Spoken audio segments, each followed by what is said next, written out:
tubahaye ikaze mwe mudusanze mu biganiro byacu abo twahoranye twabitangiranye namwe ikaze kandi mugubwe neza aho muri hose mukurikiye radio Urumuri muri kumwe nanjye Aloyize Simpunga kuri uyu mugoroba kuwa kabiri tariki 7 Nyakanga 2020 aho nyine turi kujyana ibiganiro ku ngingo zitandukanye zirebana n'ubuzima bw'abanyarwanda.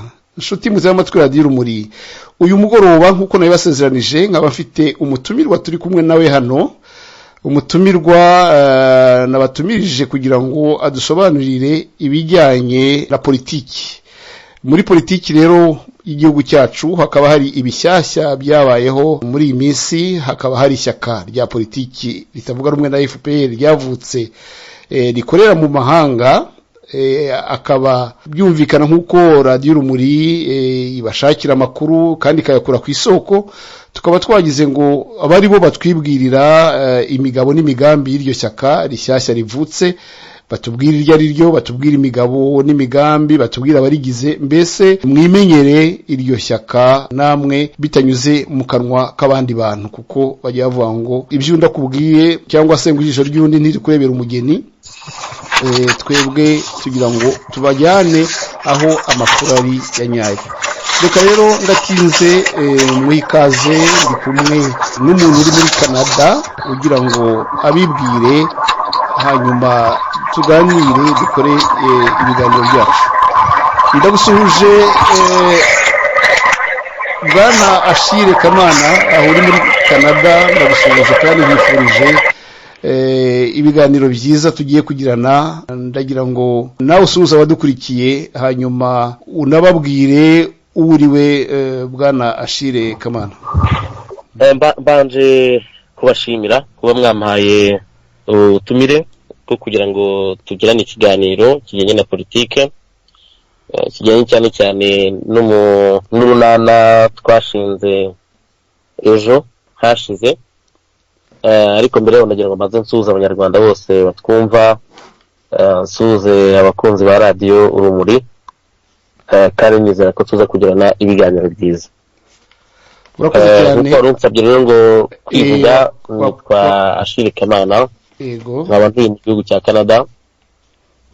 Nkaba naragize amahirwe y'uko bagenzi banjye bahitamo ko nababera umuvugizi. Bikaba ari ibintu binejeje kandi nubwo ari umurimo utoroshye, ariko n'umurimo wa ngombwa bitewe n'uburyo uburenganzira bwa kiremwamuntu cyangwa se imibereho myiza y'abaturage b'abanyarwanda ndetse n'abari hanze kugenda ihohoterwa cyangwa se igirirwa nabi.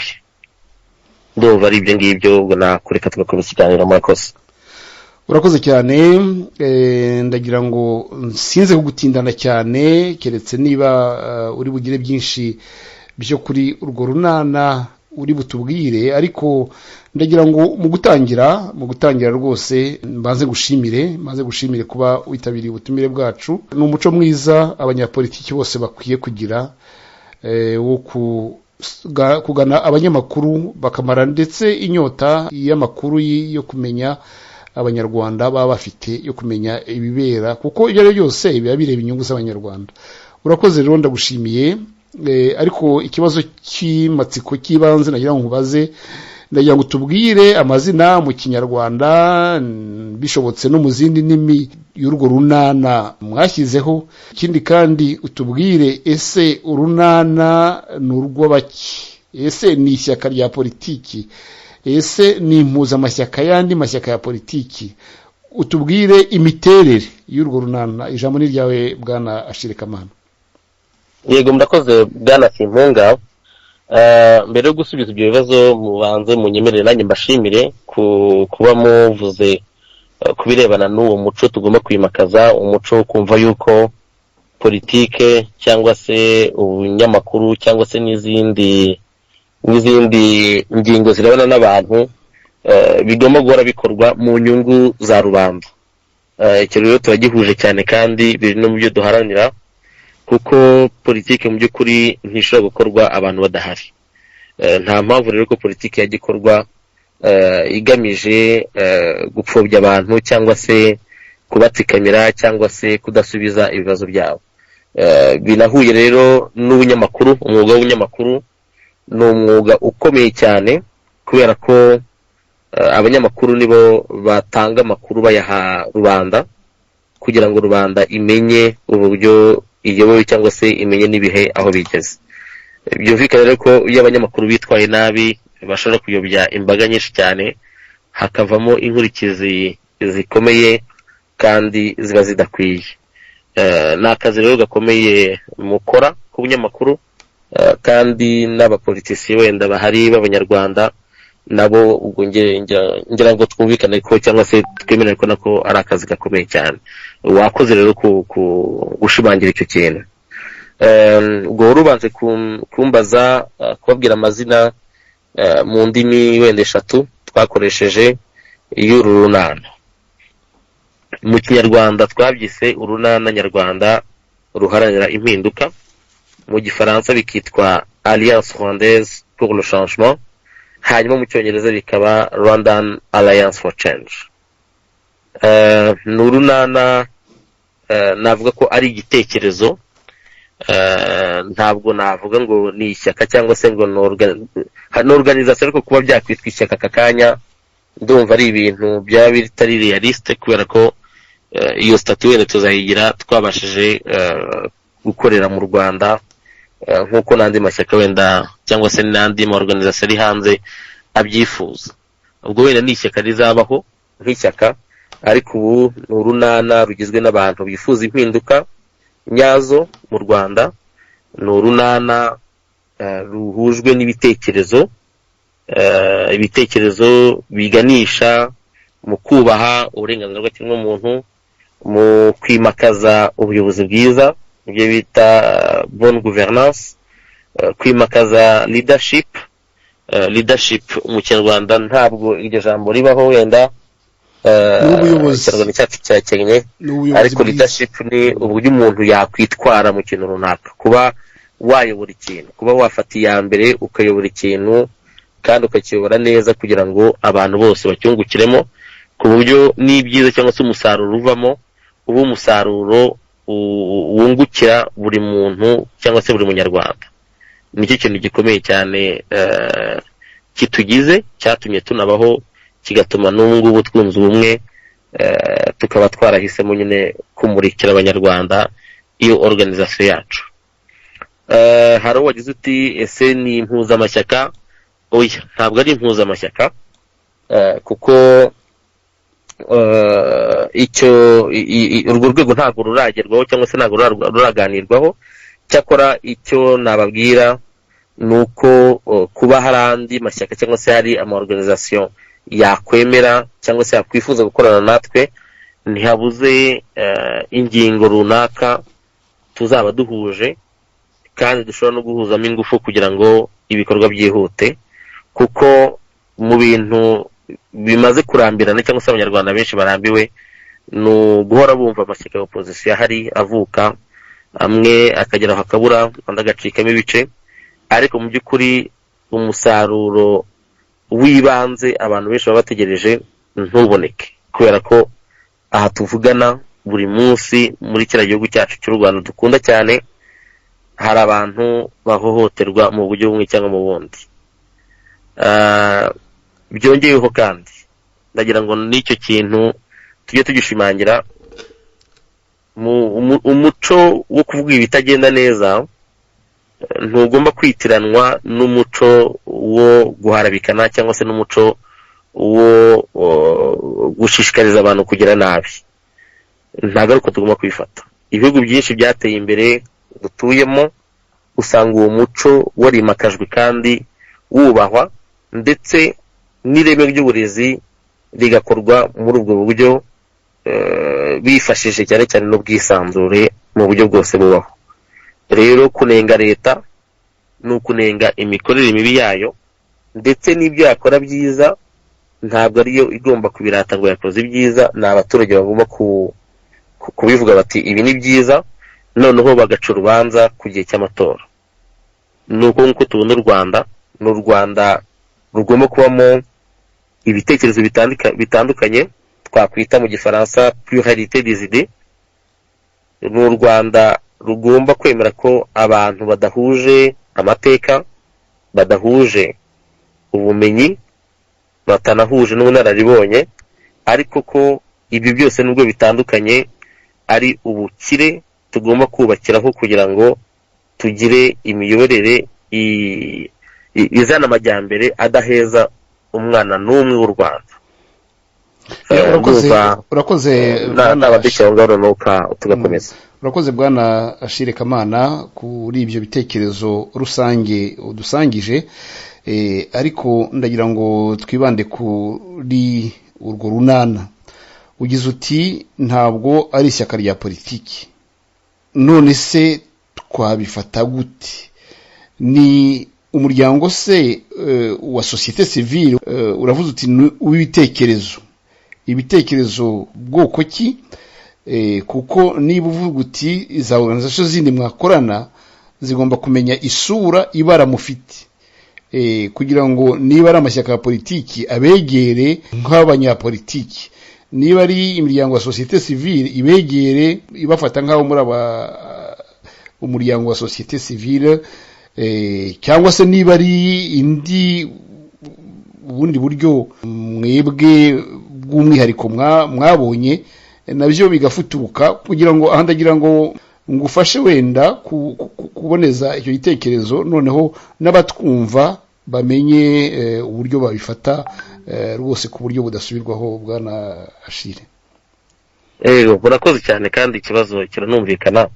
Reka nongere wenda mbisobanure kugira ngo wenda haveho n'urujijo. Uko nasobanuye umuryango wacu, nawusobanuye no mu buryo buri administratif, ni ukuba mu rwego rw'amategeko. Ubundi ishyaka ryagombye kuba rikorera mu gihugu, ryashingiwe kandi rivuga ko riharanira inyungu z'abaturage b'icyo gihugu.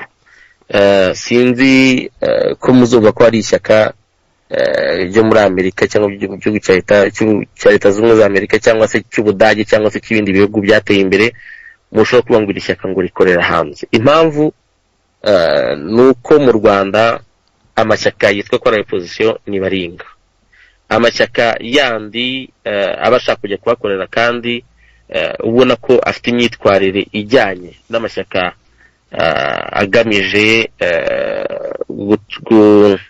agamije kwerekana ibitagenda neza mu gihugu, ubona batikamiwe, ubona bafunzwe, ubona batemerewe. Ubwo rero byumvikana ko kuba abantu bashaka kutwita ishyaka nta kibazo.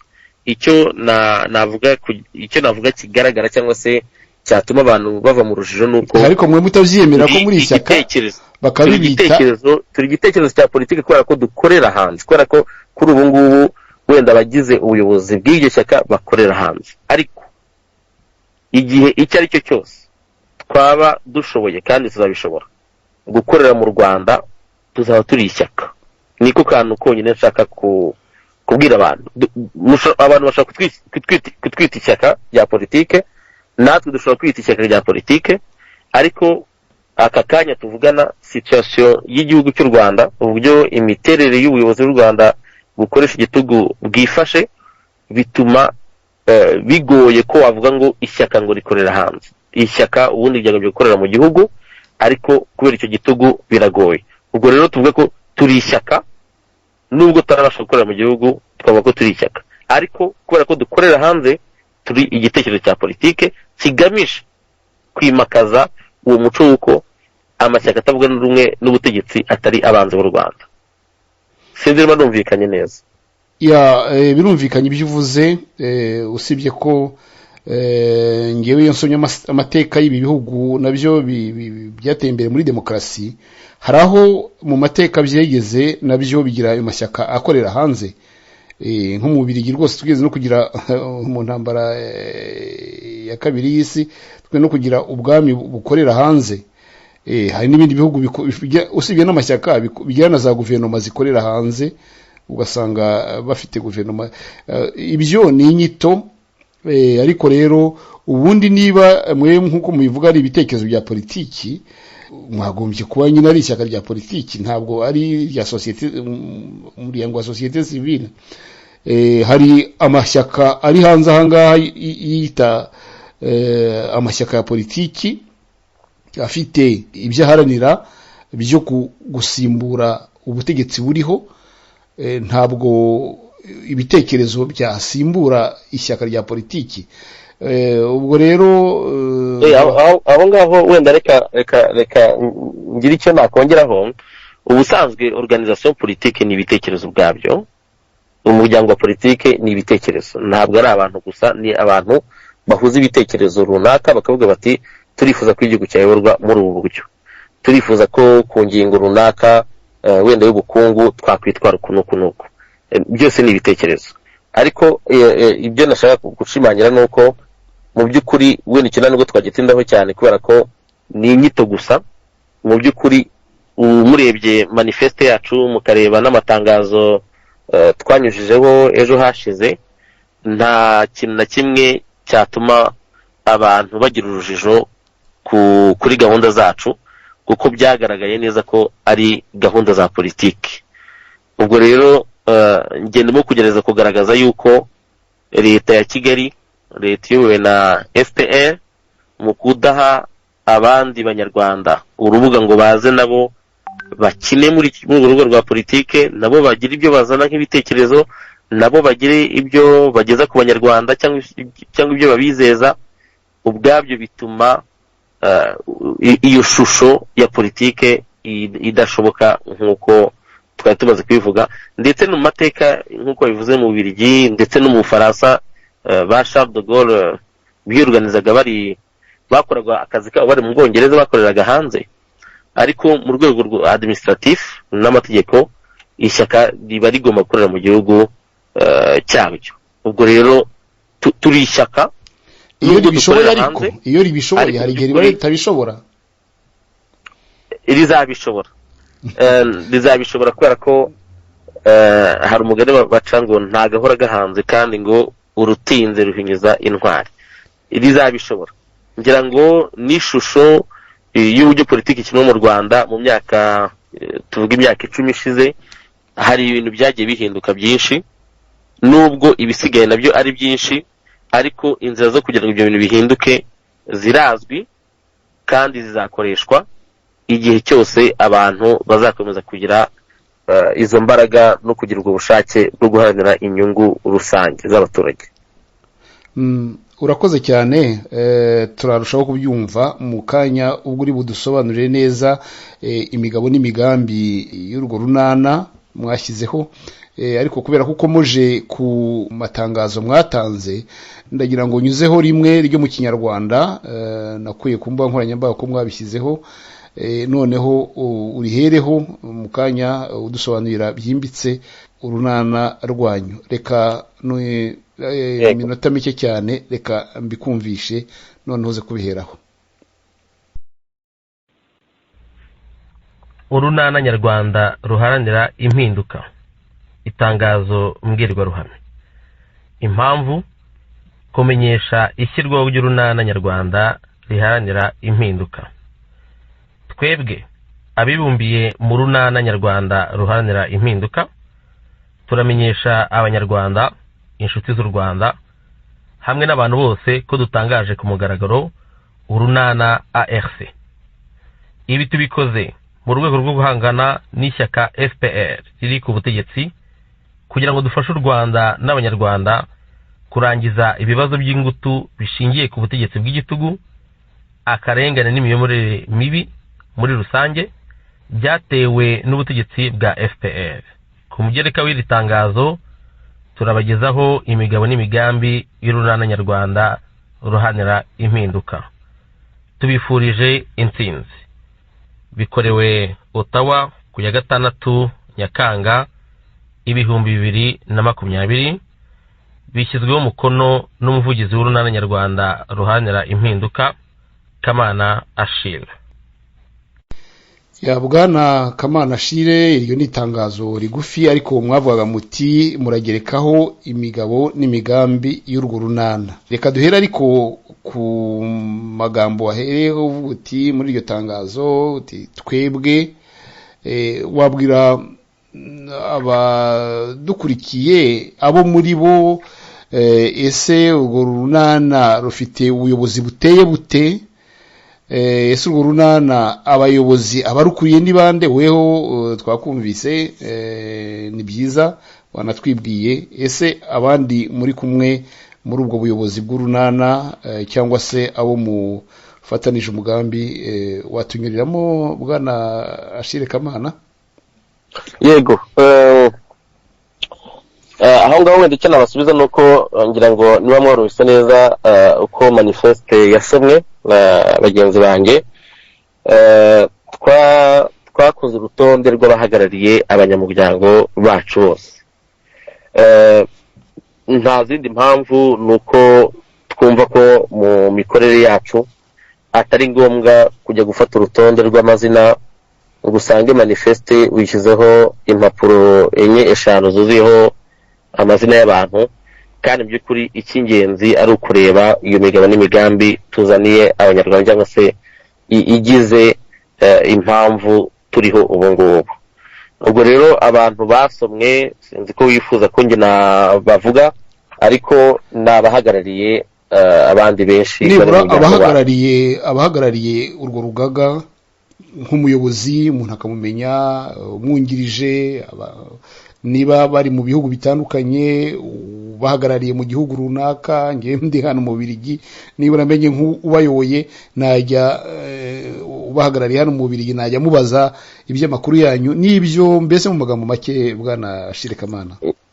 Yego, cyakora wenda urwo rwego ntabwo turarugeraho, dufite abaduhagarariye mu bihugu byinshi biri ku isi, ntabwo ari ibihugu byose ariko birahari byinshi aho dufite abaduhagarariye.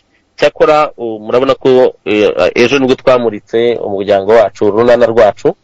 ubwo rero no mu minsi iri imbere ndetse no kuwa kane n'ibunyemereye ndarikire abazakurikira kuri radiyo itemewe cyangwa se n'abanyarwanda bose bafite amatsiko yo kumenya neza abo turi bo. kuwa kane dufite ikiganiro kizatambuka ku masaha ya 3 isaha ya Ottawa cyangwa se gusinzi igihe kiba aho igihe kiba kigeze ahandi, ariko ni saa 3 yo muri Ottawa. tuzakora ikiganiro cyose kirimo abantu benshi kandi tuzagera dusobanura ingingo nyinshi cyangwa se n'ibibazo byinshi abantu barimo kwibaza. ariko aka kanya ntabwo turagera mu byo twihaye tugomba gukora. tugomba kugenda dukurikiza umurongo, hari umurongo uhari tugomba kugenda dukurikiza kugira ngo tujye dutangaza ibintu byacu, kugira ngo tugende tuvuga neza abo turi bo, kandi no kugira ngo tugende twegera n'abantu cyangwa se n'abantu ubwo babone uko batwegera. ibyo rero ni ibintu bizakorwa rwose mu maguru mu gihe cya vuba, ntabwo ari ibintu wenda uyu munsi twari twateguye kuba twatangaza, ariko biranasobanura impamvu no mu itangazo twahisemo kuvuga abaduhagarariye kurusha kuvuga abagize organization yose, ariko ntabwo twihisha kandi igihe kizagera bamenyekane. sinzi ko nari nsubije ibibazo byose warumbajije. ariko rero ntabwo umuntu yavugira ikintu kidafite umutwe, kidafite abakiyoboye. nari nakubajije ababiyoboye gusa. Yego. Yego, kuri ubu ngubu muranyumva neza? Turakumva. kuri ubu ngubu mu buyobozi bwacu twahisemo byo nakwita coordination, kugira umuhuzabikorwa. ubu ngubu akaba ari Turayishimye Jean Paul, ngiye nkaba ndi umuvugizi. hanyuma abandi nabo uko turi mu kugenda dutangaza abo turi bo nabyo muzagenda mubimenya, ariko kuri ubu ngubu nibo twumva bangombwa bamenyekana. hanyuma rwose ndabizi ko abantu bagira amatsiko bifuza kumenya abantu bose barimo. igihe kizagera kandi bazabamenya, kandi ntabwo ari igihe cya kera, ni igihe cya vuba. ariko kuri ubu ngubu abo ngabo wenda nibo naba ntangaje niba muwinyemereye. ntabwo tugufiteho uburenganzira rwose udutangariza turitangazamakuru umuntu adutangariza ibyo yifuza. radiyo urumuri yemera ubwisanzure bw'ibitekerezo ko umuntu agaragaza ibyo yatekereza ntawe ubimuhatiye. Ariko bwana Ashile Kamana, jewe ndi umunyamakuru ngira amatsiko, urabizi kimwe n'umunyamakuru wari wese ndetse n'abanyarwanda barakurikira. Rero tumaze iminsi twumva ibiganiro muvuga, dukurikira n'amakuru ya politiki. Tuzi ko ari wowe, ari na Jean Paul Turayishimiye, ari no ku biganiro mumaze iminsi mutambutsa hariya kuri radiyo umaze kuvuga amazina radiyo Iteme, yuko muri abantu muri aya mateka ya politiki yo hanze abanyarwanda bakurikira, muri abantu bavuye mu ishyaka rya RNC. Ubwo rero abanyarwanda bafite amatsiko bati ese ni bari abantu bavuye muri RNC vuba ahangaha bashatse gushyiraho ishyaka ryabo ku ruhande, ese baba bafite migambi ki? Ubwo ndagira ngo muri make tubwire niba muri abantu mwavuye kuri RNC mugakora ishyaka rindi ku ruhande, hanyuma unakomerezeho si ngoma kuko nkomeza kujya nkubaza buri kanya, utubwire muvuze ko kwitangazo mwometseho ibyo mugamije, nabyo wabitunyuramo muri make umaze kutubwira niba mwese mugize ibyo gice cyavuye kuri RNC. bwana Ashile Kamana, ijambo ni ryanyu. Murakoze. Ikintu cya mbere nshaka ko tubanza wenda kwemerana cyangwa se kwibuka nuko mu busanzwe abantu bakunda u Rwanda bashaka kurwubaka bashobora kugira ibitekerezo bitandukanye, bigatuma abahuje ibyo bitekerezo aribo bibumbira hamwe, ariko n'abatabihuje nabo bakaba bashobora kunyura mu zindi nzira. Ibyo ngibyo ni demokarasi, ni ubwisanzure, ibintu tugomba kumva kandi tukimakaza.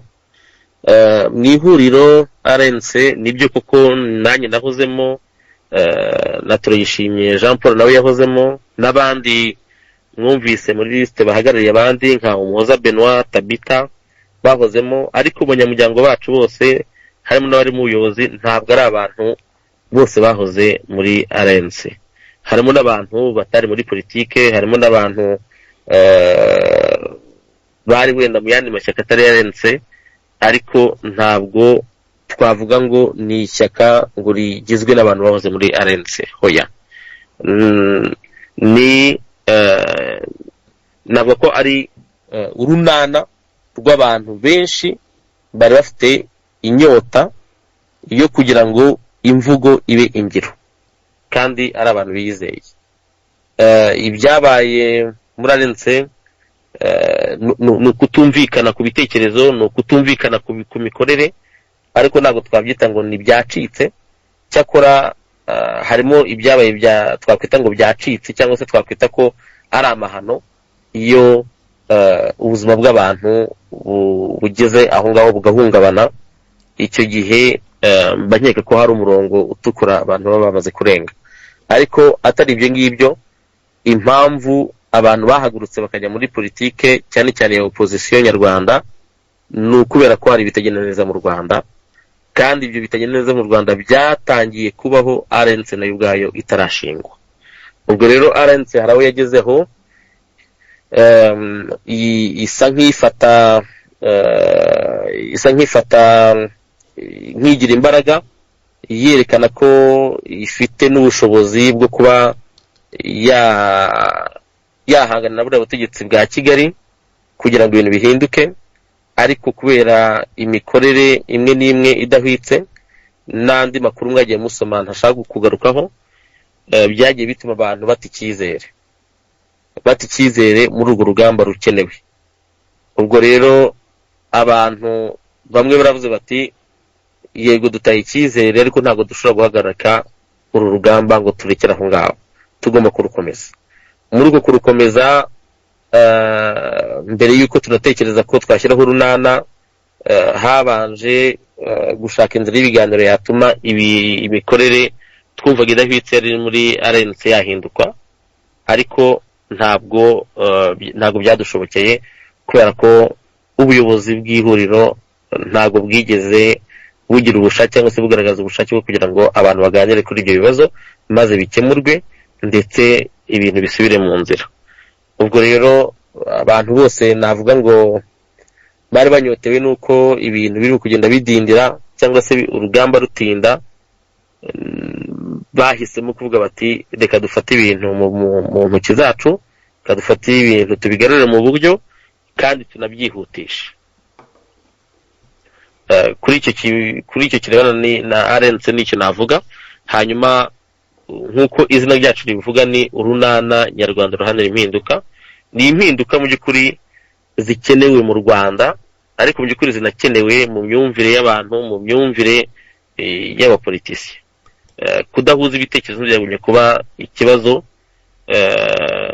cyagombye kuba ahubwo kutabasha kuganira cyangwa se kutabasha kumvikana yuko igikenewe ari ugusubiza cyangwa se gukemura ibibazo by'ingutu abanyarwanda bakomeje guhura nabyo. Twebwe rero tukaba turi muri uwo murongo, akaba ari nawo utumye twaravutse. Warugize uti wasubiza watunyuramo ku migabo n'imigambi yanyu. Ikintu cya mbere twibukiranyije no ku mateka, impamvu hari amashyaka ya opposition akorera hanze, impamvu hakiri abantu bahunga, impamvu hakiri abantu bashyirwa mu buroko mu buryo bunyuranyije n'amategeko butubaha uburenganzira bwabo, impamvu hakiri abantu bicwa abandi bakaburirwa irengero, nuko inyandiko mvugo cyangwa se iyo migabo n'imigambi ya FPR ntiyigeze ishyirwa mu ngiro. Ibintu byari byanditse ku mpapuro ari ibintu byanditse neza, ariko mu mikorere no myitwarire ntabwo abantu bigeze bakurikiza izo nyandiko. Ibyo rero biranababaje cyane kuko byagiye bikomeza no mu mashyaka amwe n'amwe ya opposition yitwa ko aharanira guhindura ibintu mu Rwanda. Twebwe rero twaba twumva ko icyo kintu cyangwa se iryo kosa rigomba gukosorwa vuba, kuko mu by'ukuri uko dutinda muri uru rugamba, uko tujya mu bintu by'inzangano cyangwa se tujya mu bintu byo kutumvikana hagati y'abanyarwanda, bakomeje kwicwa n'inzara, abandi bakomeje kwicwa, abandi bakomeje gufungwa. Niyo mpamvu navuga ngo turi mu kintu kimeze nka urgence yo gutabara abanyarwanda. Ibyo rero tuzabishobora kuko twiyemeje gukora ibishoboka byose kugira ngo inyandiko zacu zishyirwe mu bikorwa nk'uko byanditse. Ikindi, turimo kwimakaza umuco wo kumenya kuganira. Ibitekerezo bitandukanye bikaba ibitekerezo biza kubaka aho kugira ngo bifatwe nabi.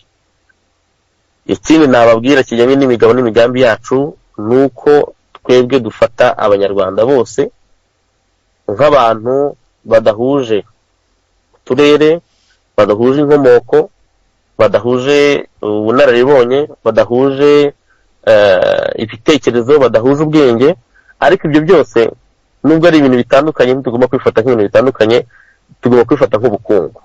Nicyo kintu cya mbere dushyize imbere, ko diversite yacu itubyarira ubunyarwanda, tukimakaza ubunyarwanda, ibindi bijyanye n'amacakubiri n'inzangano bigashyirwa ku ruhande.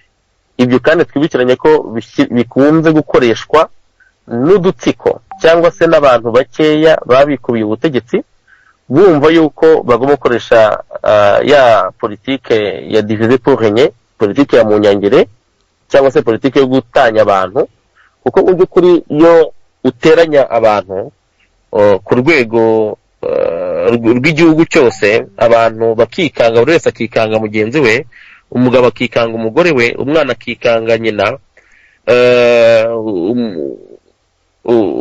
umukozi akikanga shebuja, directeur akikanga sekreteri we. Icyo gihe abantu ntibashobora kwicara na rimwe ngo bavuge bati ibibazo duhura nabyo nk'abanyarwanda ni ibihe, tuzabikemura gute, cyangwa se biterwa nande. Niyo mpamvu ubuyobozi bugamije kwikubira ubukungu bwose bukunze gukoresha ako gakino kabi cyane gatuma abantu bamarana, mu kugira ngo ko gakomeze kikubire ubutegetsi. Ibyo rero ni ibintu tugomba guca burundu, ubutegetsi bukumva ko buba buriho kubera ko abaturage ari bo bahari kandi bagomba gusubizwa ku bibazo baba bahura nabyo. Ibibazo bahura nabyo ni ibijyanye n'imibereho myiza. Abaturage bagomba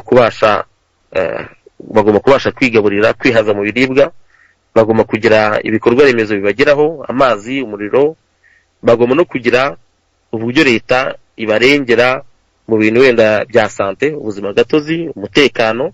Inzego z'umutekano zikaba ziriho zigomba gusubiza ibibazo by'umutekano abaturage bahura nabyo.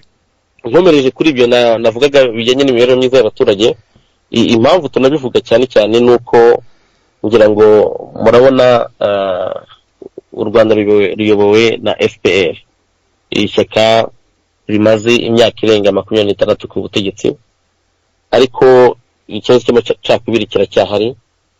Byaraniyongereye kubera ko hajemo umuco w'umuhemuke ndamuke, hazamo umuco w'urwikekwe.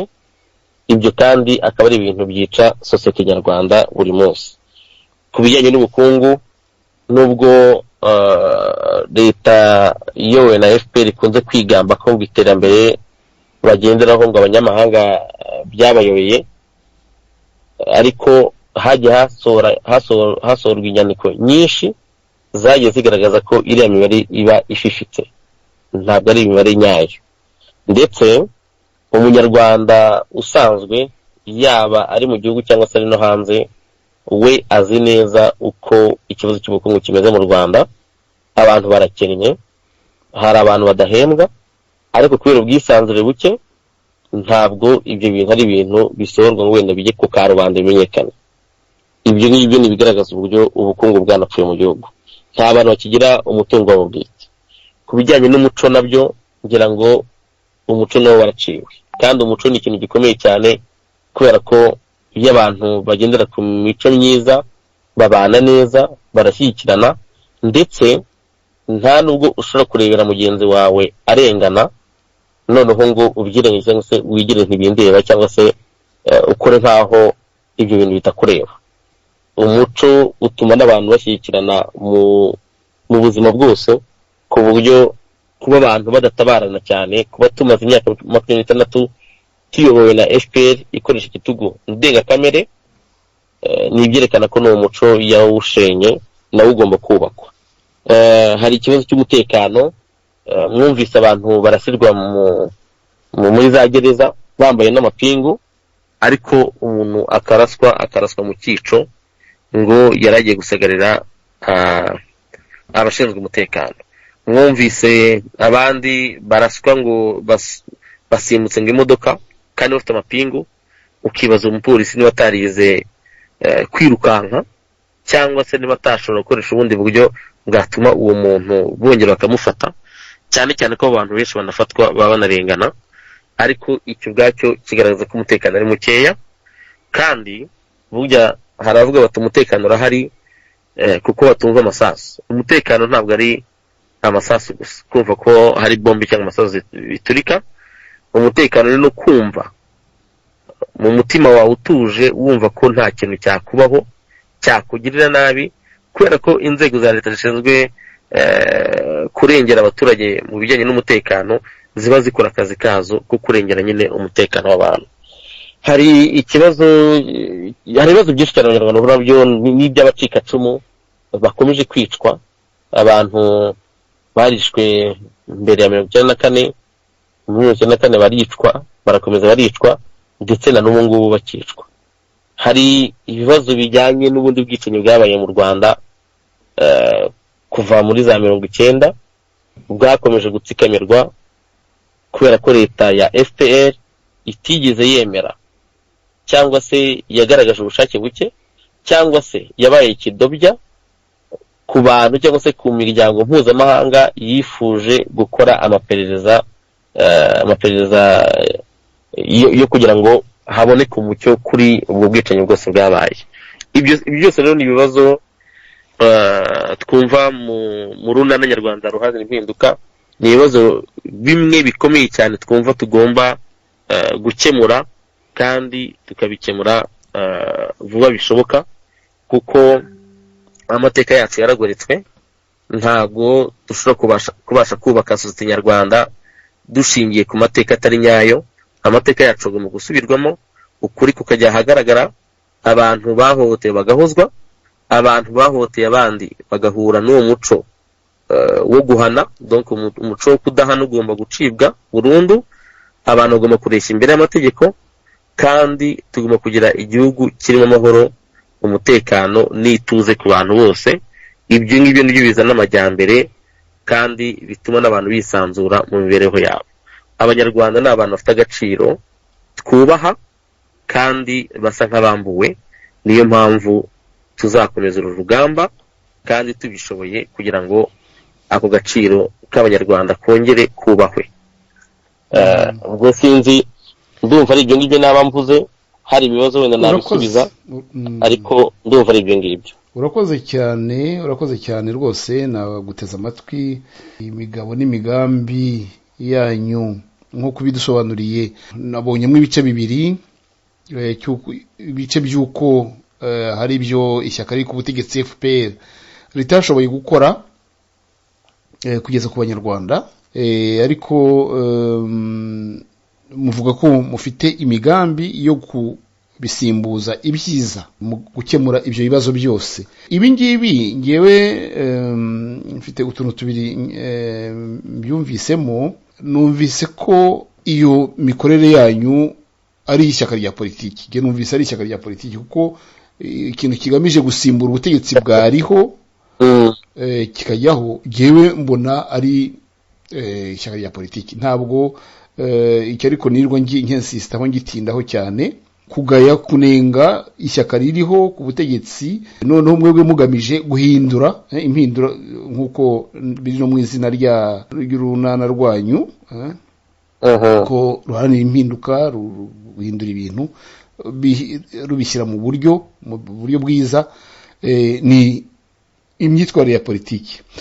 Ariko ibyo rero ndagira ngo nkubwira kandi kantu ka kabiri nabyumvisemo, nuko n'abadukurikiye nahoze mbona babyandika ku mbuga nkoranyambaga, ibyo bintu biri mu mashyaka yandi y'abanyarwanda ari hanze aha ngaha. RNC nayo niko ivuga, FDU nicyo iharanira. Ibi bintu wagenda ukabitera ukabishyira muri buri shyaka, kuko amashyaka ari hanze aha ngaha ni menshi cyane. Ukagenda ukabitera ukabishyiramo, ugasanga bibaye mahwi. None mwebwe umwihariko w'urugaga nyarwanda ruharanira impinduka, umuntu yakuramo yavuga ko ari uwuhe? Udufashe kubyumva.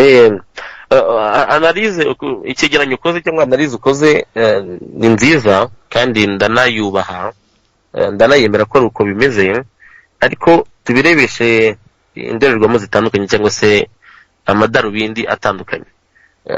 Ku bwacu turi mu murongo wa politiki, ni ukuvuga ngo urugamba rwacu ni urwa politiki. Ibyo ntabwo ari ibintu dushidikanya cyose dufite ipfunwe ryo kuvuga.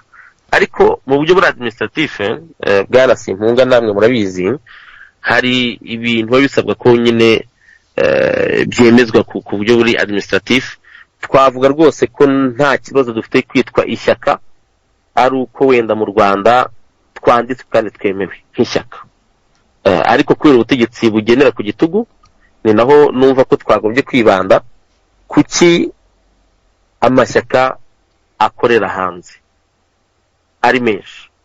Nuko mu gihugu urwo rubuga rufunze, noneho mureke duharanire kurufungura mu nzira z'ibiganiro ko nizo twe duhagazemo, cyangwa se ibyo biganiro n'ibinanga tuzakoresha izindi nzira, ariko mureke duharanire gufungura urwo rubuga kugira ngo noneho tube ishyaka ry'umwimerere rigendera ku mategeko ajyanye n'uko rikorera mu gihugu cyabyo. Ni ukuvuga ngo turi urunana nyarwanda, twagombye kuba turi mu Rwanda ariho dukorera. Kuba bitameze uko nguko, reka twite organisation politique, umuryango wa politiki, ariko ntibitandukanye n'ishyaka, ni juste uburyo bwa tekinike bwo kubivugamo cyangwa se uburyo buri administratif, ariko umurongo wa politike n'uwo turiho n'urugamba rwa politike nirwo turimo kandi ni narwo tuzakomeza. Mfite akabazo gashibukiye kuri ibyo umaze kuvuga. Rwose umunyarwanda wari wese ntabwo yabura kwishimira ko u Rwanda rwaba imbere rwaba n'inyuma, kuko hari inzanda ebyiri tubivuye dutyo, ko rwarangwa n'umuco wa demokarasi. Umuco wa demokarasi biba bishingiye ku mashyaka n'ibitekerezo bitandukanye. Ubwinshi bw'amashyaka abaye menshi n'ibitekerezo bikaba byinshi, ahubwo ngiye mbona sanga ari ubukungu. Biruta kuba abantu bari mu ishyaka rimwe. Bajya bavuga ngo mu gifaransa ngo autant de tête autant d'idées, kandi zubaka. Ubwinshi ntacyo butwaye. Ariko hano mu mahanga ikintu giteye ikibazo nuko amashyaka ari hanze y'u Rwanda adusezeranya nk'abanyarwanda gukora ibishoboka byose kugira ngo ajye mu gihugu ahindura ibintu. Iyo nzira yo guhindura ibintu yo kujya mu gihugu dusanga musa naho muyibeshya abanyarwanda, ntabwo ari mwebwe mu runana mvuga. Ndakumva rwose, abanyamashyaka mwese dusanga musa naho muyibeshya abanyarwanda, kuko kugira ngo muyibagezeho nuko muba muyishoboye. Abanyarwanda rero turareba tugasanga mutayishoboye. Kubera iki? Hari impamvu ebyiri abanyarwanda batanga. Baravuga bati muri amashyaka ya politiki ariko ntaho mufite muhuriza, mwese mukavuga ko muharanira bimwe, ariko kugira ngo mubihurireho muhuze inzira ntimubyumvikaneho. Abanyarwanda batekereza batyo, ngira ngo nawe wabumva. Ikimenyimenyi nuko nk'ubu mwavuye muri RNC, abenshi bari mu runana, niba mwavuyemo birazwi, mwagizanye amakimbirane. Mbere yanyu hari abandi bavuye muri RNC nanone bagirana amakimbirane bajya ku ruhande, abandi nabo mu zindi ngaga za politiki bakagira amakimbirane. Muri iyi minsi turi kumva ko muri za MRCD naho harimo amakimbirane, bamwe bavuyemo bakajya. Nibyo bigize ayo mashyaka yose ari hanze hangaha adusezeranya kuzahindura ibintu mu Rwanda. Iyo nzira muri iyo myitwarire ko dusanga mutayishoboye nk'abanyarwanda. Icyo ni kimwe. Cya kabiri rwose mbabarire n'aka kabiri ka nyuma, nuko uko mwebwe mugenda mucikamo ibice niko ingoma muvuga ko murwanya ubundi idafite imbaraga, iyo mugenda muyiha imbaraga ahubwo mwebwe muri iyo myitwarire, noneho mukaba mucitse intege. Izo mpamvu zombi ebyiri nizo mvuga ko iyo nzira mutayishoboye abanyapolitiki. Wabwira iki abanyarwanda batekereza gutyo, bwana Ashile Kamana? Urakoze cyane. Reka nemeranye nawe kuri bimwe, ariko wenda ku bindi duse nk'abatandukana ho gatoya. Nta kibazo rwose n'ibitekerezo. Reka mere kuri icyo cya kabiri waruvuze, uvuga uti gucika intege biha leta ya Kigali cyangwa se leta iyoboye u Rwanda intege, ariko none byose biterwa n'indorerwamo twabirebamo. Ntabwo twabihakana kuko baciye akadiho bakabyina bati ba bantu bacitsemo ibice, ariko gucikamo ibice ntabwo bihindura na gato uburyo iriya leta ikomeje guhohotera abaturage.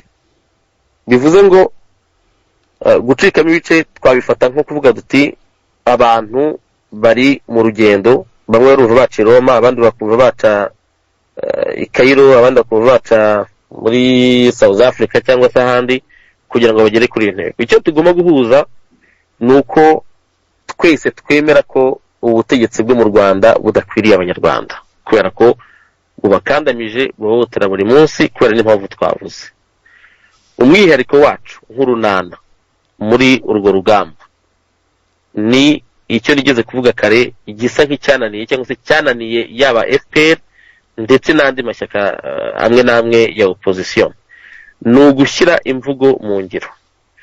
Birumvikana ko aka kanya kuba tukivuka cyangwa se tukimenyekanisha ku banyarwanda ko duhari bigoye kuba umuntu yadukorera icyo nakwita nka bilan cyangwa se umuntu yavuga ati umusanzu w'abantu cyangwa se icyo bagezeho mu gihe runaka ni ikihe. Ibyo rero hari ibyo twizeye kandi bitagomba gutinda. Iryo jambo narikomejeho cyane ko turi mu nzira z'ibiganiro na diplomasi kandi ko ari ibintu bitagomba gutinda cyane, kuko icyagaragaye cyagiye kirambirana mu banyarwanda benshi bifuza izo mpinduka ni uko uru rugamba rwatinze. Ndumva RNC yarashinzwe hafi mu 2010, tugeze mu 2020 nta challenge ikomeye cyane yari yaba mu gihugu. Twebwe twumva ko tutagomba kumara imyaka nk'iyo ngiyo nta challenge yari yakorwa. Ibindi bijyanye nuko amashyaka agenda acikamo ibice nabyo reka tubyemere yuko turi abantu mu ruhando rwa politiki cyangwa rwa demokarasi turimo kugenda dukura. Turagenda dukura kubera ko ibyo tunyuramo byose tugenda dukuramo amasomo, ibyo tunyuramo byose tugenda tumenya abo duhuje imyumvire n'imigambi n'abo tutabihuje. Ariko kuri njyewe ikibazo gikomeye nuko leta y'u Rwanda ikomeje gufunga urwo rubuga rwa politiki kandi ikaba ikomeje kutubaha uburenganzira bwa kiremwamuntu. Nibyo bintu bikomeye tugomba kwitaho ndetse tugomba no gukomeza kuganiraho nk'abanyarwanda kugira ngo bibonerwe umuti wihuse. Umuti rero twe haro dufite, mwasomye manifesto zacu, hari iki kiganiro tubararikiye cyo kuwakana aho tuzongera tugasobanura tukavuga n'ibindi, ariko abantu badutegereje bazatubona ku bikorwa byacu. Ibikorwa byacu bizivugira, ntabwo tuzaza dufite discours za politiki cyangwa se imvugo za politiki zirangirira mu magambo. Tuzakoresha imvugo za politiki zirangirira mu bikorwa. Uwo ni wo mwihariko ukomeye cyane tuzanye. Undi mwihariko dufite nuko muri ibibazo byose abanyarwanda bagenda bahura nabyo ndetse n'amashyaka ya politiki yari muri opposition cyangwa se imiryango yose ya politiki iri muri opposition, tugenda dukuramo amasomo. Iyo umuntu rero agenda akuramo amasomo, agenda yiga ku bintu byagezeho bikananirana, ngira ngo aba yakuze. Urunana rwacu ruharanira impinduka ni urunana rurimo abantu muri politiki navuga ko bamaze gukura. Si ugushaka kuvuga ko turi abantu barenze abandi cyangwa se bafite ubumenyi cyangwa se ubuhanga burenze ubw'abandi, ariko ubwo dufite turabwizeye kandi turi abantu benshi bafite ubumenyi butandukanye. Mu gihe gito cyane tumaze twisuganya, twakoze ibikorwa byinshi cyane kandi byiza, ariko wenda byagaragaye mu imurika, ariko hari n'ibindi bizagaragara mu minsi ya vuba. Hanyuma tuzakomeza tugera tuganira, muzagenda mutubaza kuri ibyo bintu tuzaba twagezeho, kuko turabyizeye kandi dufite n'ubushobozi bwo kubigeraho. Byumvikana rero ko ikibazo warubajije cy'uko amashyaka agenda atandukana bigatuma abantu bata icyizere, icyo kintu kuri twebwe kirakomeye cyane, kuko no mu byo tugamije ni ukugarurira abanyarwanda icyizere cy'uko ibintu bishobora guhinduka kandi bizahinduka mu gihe cya vuba gishoboka. Ibyo guhuza kw'amashyaka, nibwira yuko no mu bihugu byateye imbere amashyaka nabwo ajya ahita agahuza kubera nyine imiterere ya politiki cyangwa se uburyo ibihugu biba biyobowe. Nibwira ko amashyaka ya politiki menshi ahari ya opposition nyayo tutavuze za opposition ziri mu gihugu, aho usanga umukuru w'ishyaka runaka yagiye muri mitingi yo kwamamaza umukandida w'ishyaka byitwa ko bahanganye.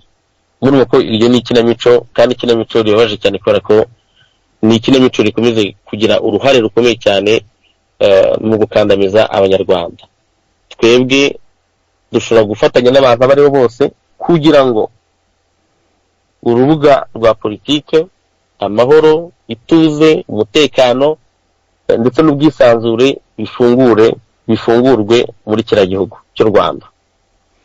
Nubwo twimakaza inzira y'ibiganiro, ariko iyo nzira twimakaza ntabwo turi abantu tujye kwicara ku meza tuganira nta kintu twe dufite dusaba. Tuzaganira natwe dufite ibyo dusaba iriya leta. Iby'ingenzi ni uko ubwicanyi bugomba guhagarika vuba bishoboka, kandi imfungwa za politiki zose zigafungurwa. Ibyo biri mu bintu twumva ko bigomba kuba byabanje kubahirizwa no kugira ngo ibiganiro bibeho. Ibyo rero impamvu tubyumva nuko twiyizeye kandi twumva ko dufite ingufu, ariko ikirenze aho ngaho ni ibintu duharanira kuko ari uburenganzira bwacu, ni n'uburenganzira bw'abanyarwanda bwo kugira igihugu kibaha umutekano n'ituze.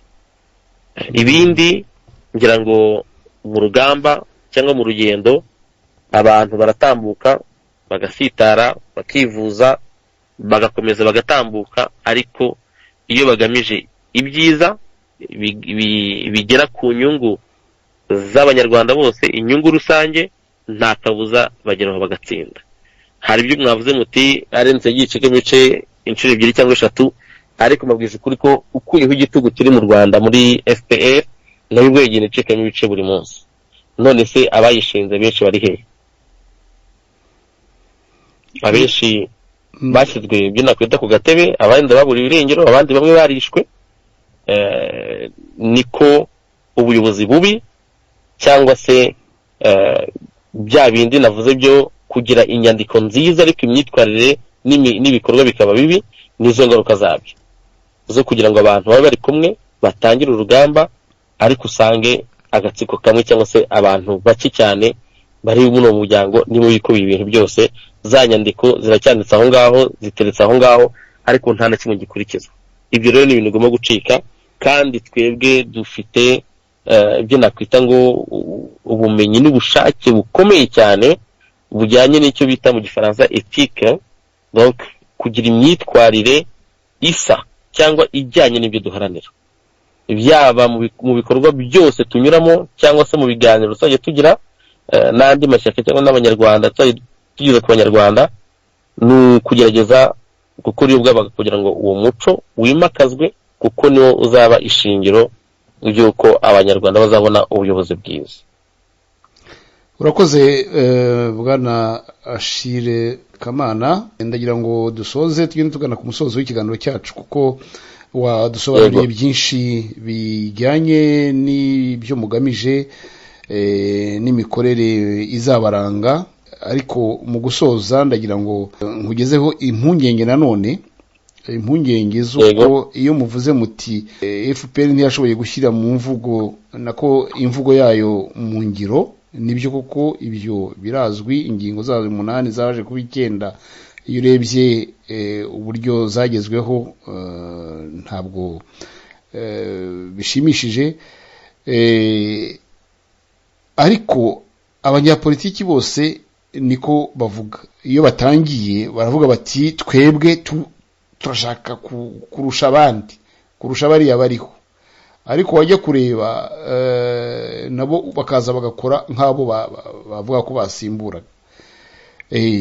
Namwe ibyo muri kutubwira nta magambo, uravuga uti dufite abantu bafite inaribonye, bafite, ariko amashyaka ari hanze ngaha nayo ahubwo ntubivuge cyane utazajyana ibibazo ntabiki ibibazo. Nabo bafite abagabo bafite ubushobozi, nabo bafite abagabo bafite ubwenge, bafite n'ubushake, nabo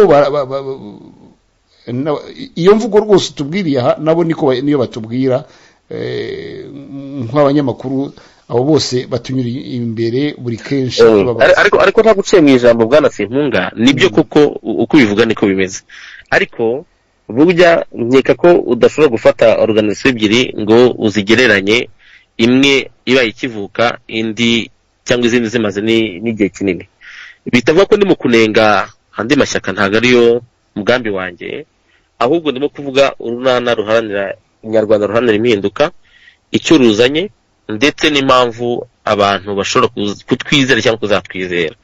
Kuri ubu ngubu biragoye kuba umuntu yadukorera icyo twakwita ngo muri make namwe nta assurance muduha, nta kintu mwatubwira muti assurance tubaha nuko dushaka gushyira imvugo zacu mu ngiro, n'abandi barabishaka ariko babikora mu gihe cya vuba.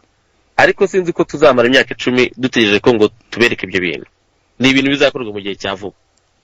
Kandi nongeyeho yuko abantu benshi bagize urunana ndimo kuvugira n'abantu bafite ubunararibonye bakuye muri ibyo bibazo byose twavuze tuganiramo, bijyanye nuko abantu bagiye batandukana, abantu bakagira imikorere mibi, abandi bakagira imikorere idahuye. Ibi byose ni ibintu bituma abantu bakura, ubwo rero navuga yuko abantu turi kumwe ni abantu bakuze muri uru rugamba ruharanira impinduka, ni abantu bazi neza ibintu byinshi aho byapfiriye, ni abantu bafite ubushobozi n'ubushake bwo gukosora aho byapfiriye. Ni nayo mpamvu twizeye ko ari ibintu bizihuta kugira ngo ibyo biganiro bibeho, impinduka twifuza zibeho. Biragoye rero kutwevarira ku itariki ya 7 kandi twatangaje ibyacu ku itariki ya 6, ariko ni ibintu bitazatinda mu gihe cya vuba. Hari ibikorwa byacu muzagenda mubona, ndetse nubwo turimo kuganira ariko twagiye tubona commentaire nyinshi, ntago naje wenda kwikorera publicity cyangwa se kuvuga ibyo batubwiye, ariko twagiye tubona inyandiko nyinshi n'abantu bagiye batwandikira badushyigikiye cyane, kandi bavuga ko nibura n'uburyo twatangaje ibyacu ko bijeho ari ibintu byagiye bibaha icyizere. Ubwo rero icyizere kirahari, twe turiyizeye. Abanyarwanda tubwira turabwira ko twizeye, turanababwira yuko mu gihe kitari icya kera bazabona yuko imvugo zacu zikubiye muri ziriya manifest, imigabo n'imigambi na strategy dufite zo kugira ngo tubigereho, ibikorwa bizajyana n'ibyo bintu byose bazagenda babyibonera kandi bizivugira. Ibikorwa bizivugira, amagambo ntabwo azarusha ibikorwa tuzashyira imbere. Ndumva ari uko nk'uko nasubiza, ariko rwose kuba abantu bakwivarira umuryango ku itariki ya 7 kandi bavutse ku itariki ya 6 nabwo habakiri kare. Muduhe akanya gato twagira ngo twumve imigambi yanyu, kandi turayumvise rwose. Ubundi tuzakomeza kugirana ibiganiro mutugezaho ibishyashya cyangwa se ibyo bikorwa uko mubikoze, abanyarwanda nabo bihitiremo. Kugira ngo rero dusoze, bwana Kamana Achille, mwakurikiranye amakuru musanga kubera iyo nyota y'abanyarwanda yo kuvuga bati twe turasanga kwitandukanya kwanyu, gucikamo uduce bibajyana kure iyo nzira mutubwira, tubona ko mutayishoboye yo kubohora igihugu, yo gushyiramo ubutegetsi bugendera kuri demokarasi, kubaka igihugu kigendera ku mategeko. Ubwo nyine bavuga amashyaka akorera hanze, bati none ahubwo bigenda birushaho gucikamo ibice, andi mashyaka yiyongera kuvuka, kandi amashyaka yandi n'imiryango ya societe civile yatangiye ibikorwa mwumvise byo kuvuga ngo reka bubake amateme, basenye inkuta zabatandukanyaga kugira ngo bagane umujyo umwe. None kubona amashyaka avuka, n'ejo hazavuka irindi, n'ejo bundi hazavuka irindi, usanga atari ibintu byo guca intege cyangwa se kugabanya amahirwe, uko kwishyira hamwe kw'amashyaka ya opposition ari hanze bikagabanya ayo mahirwe yo kugira ngo biyishyire hamwe bigaca intege cyangwa se no kubaka ayo mateme bikazagorana. Bwana Kamana ubusanzwe kuba abantu cyangwa imiryango yakomeza kuvuka ari myinshi irwanya leta ya Kigali kubera imikorere mibi yayo, ku bwacu twumva atari ibintu bibi, ahubwo ni ibikomeza kwerekana ko abantu bakomeje kurambirwa. Ubare nkunganire, ntabwo ari bibi ko amashyaka avuka ari menshi, tugaruke ku byo twahereyeho, ntabwo ari bibi ko amashyaka avuka ari menshi, ariko ikibazo nuko avukira muri za conflit hagati y'abantu. Mwavuye muri RNC, mbere yanyu hari bavuyemo iriya shami rya Barudasingwa, muri MRCD hari kuvamo abandi bajya inama bari byutse ibindi, kandi uko mutandukanye mu macakubiri no bwumvikane buke, bituma amahirwe nyine yo kugira ngo murebe mu cyerekezo kimwe mukorere umujyi umwe, ayo mahirwe agabanuka. Nicyo nashaka kuvuga. Nabyumva nibyo rwose, abantu baratandukana kandi bagatandukana muri izo conflit. Ni nabyo Karen igizwe na turacyari wenda demokarasi, turacyarimo kwigana na demokarasi wenda niba nabivuga nguko, kubera ko ubusanzwe ko abantu banyuranye ibitekerezo ntabwo ari byatumye hagombye kubaho conflit zigeze aho ngaho. Ariko nanone ndibwira ko igikabije cyangwa se icyaba kibi cyane nuko abantu baguma mu muryango runaka bakabona ko za nyandiko ziba zanditse amakosa FPR yakoze atumye tugera n'aha ngaha, bakumva ko ayo makosa yakomeza no gukorwa mu yandi mashyaka babirebera. Numva ari cyo kintu cyaba gikabije cyangwa se cyaba ari amahano, kwicara mu bintu, kuba uri mu muryango ukabona ko ibyo mwiyemeje cyangwa se ibyatumye muvuka bitagikurikijwe kubera imyitwarire y'abantu bagize iryo shyaka, mukabirebera. Ni nakagambane mu by'ukuri, nakagambane ku banyarwanda baba baragize icyizere kuri uwo muryango cyangwa se kuri iyo organization. Abanyarwanda benshi babona ko FPR yabagambaniye kubera ko nyine izo nyandiko batagira ubushobozi bwo gukemura ibibazo byanyu bya opposition, nabyo ni conflict. Kutagira ubushobozi bwo kuganira ngo mukemure ibibazo byanyu. Muranyumva? Turakumva, ariko nari mfite akabazo nyine kashamikiye kuri icyo waruvuze. Iyo muri mu mashyaka yibanze noneho mukaza gutandukana, ni ukuvuga ko muba mutagize ubushobozi bwo gukemura amakimbirane cyangwa se ibyo bibazo byanyu mutumvikanagaho muri iryo shyaka, bigatuma abanyarwanda rero nyine babatera icyizere bavuga bati ni abantu badafite ubushobozi bwo kumvikana. Kandi muri politiki ubundi ni karite ikomeye cyane, ni indangagaciro ikomeye cyane gushobora gukemura amakimbirane ari hagati yanyu. Aho ngaho niho abanyarwanda bavuga bati ese buriya amahirwe yo kugira ngo bazongere biyunge bakorere hamwe ntibiba bihungabanye. Yego, uburyo wenda ikibazo kirimo kubazwa naho kiganishwa ndabyumva, ariko tubirebe cyane cyane mu byo twifuza nk'impinduka cyangwa se nk'umusaruro dushaka kubona mu Rwanda. Uwo musaruro ni uwo kubasha kubana niyo twaba tutemera ibintu kimwe, kandi imiryango uko yaba ingana kose yose ifite ibyaranira abaturage akaba aribo bihitiramo. Iyo ni exercise ya demokarasi mu by'ukuri. Rero kuba izo conflict zikomeje kubaho ndetse n'ejo bundi wenda zongera zibe, ariko si n'umwihariko wo mu Rwanda kuko n'ahandi izo conflict ziraba. Bimwe mu bihugu bikomeye cyane hano ku isi, ngira ngo nk'ishyaka perezida wa Amerika avamo naho haba harimo abantu batumvikana. Ibyo rero ni uko abantu baba batekereza mu buryo butandukanye. Ntabwo twagomye kwifata nka byacitse, ahubwo twagomye kwifata nk'uko abantu bagira bati ibi ngibi twavuganye mbere sibyo turimo kuganamo, reka rero twebwe ibi twe tubikomeze. Abandi wenda nabo bahinduye igitekerezo cyose, bahinduye umurongo bagenderagaho, nabo baba bawuhindura. Ariko ndabyumva ko bica abantu intege, gusa imbaraga zo guhindura ibintu bibi bigahindukamo ibintu byiza ziba zihari. Nubwo ayo mashyaka agenda atandukana cyangwa se agenda avamo abantu, ntago ndumva ishyaka ryatandukanye cyangwa se abantu bacitsemo ibice noneho ngo bagende bicara ubwo bati Kagame ni muzima, leta y'u Rwanda ikora neza, kuko ngo batandukanye hagati yabo. Barakomeza bagakora ako kazi ko kuba ko leta ikora nabi.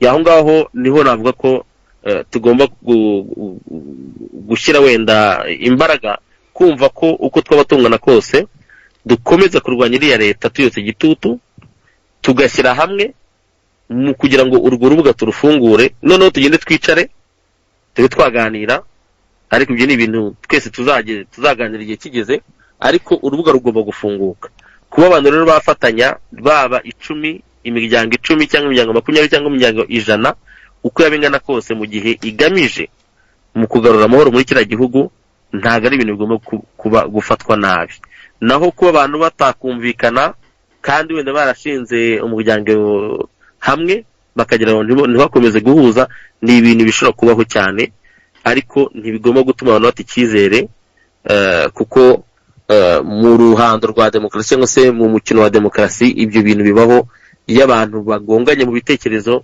bashobora kwicara bakagira ibyo bahurizaho bagakomeza ariko hari nubwo batabasha kumvikana kuri ibyo bintu bigasaba ko buri wese anyura mu nzira ye ariko cyangwa nuko abantu bose bakomeza guharanira ko izo mpinduka zigomba kubaho natwe akaruje turi mu guharanira ariko twizera yuko dushobora gufatanya n'abandi bose mu gukuraho buriya butegetsi cyangwa se mu kubuhindura kugira ngo bunogere abanyarwanda bose.